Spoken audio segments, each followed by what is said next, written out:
கொண்ட மலர்கள் மலர்ந்தது எனக்கு மது ரசம் அருந்தட்டுமா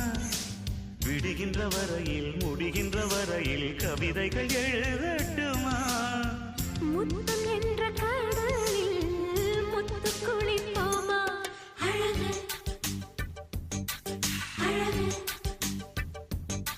ஓ நீ நடந்தால் நடையழகு அழகு நெருங்கி வரும் இடையழகு அழகு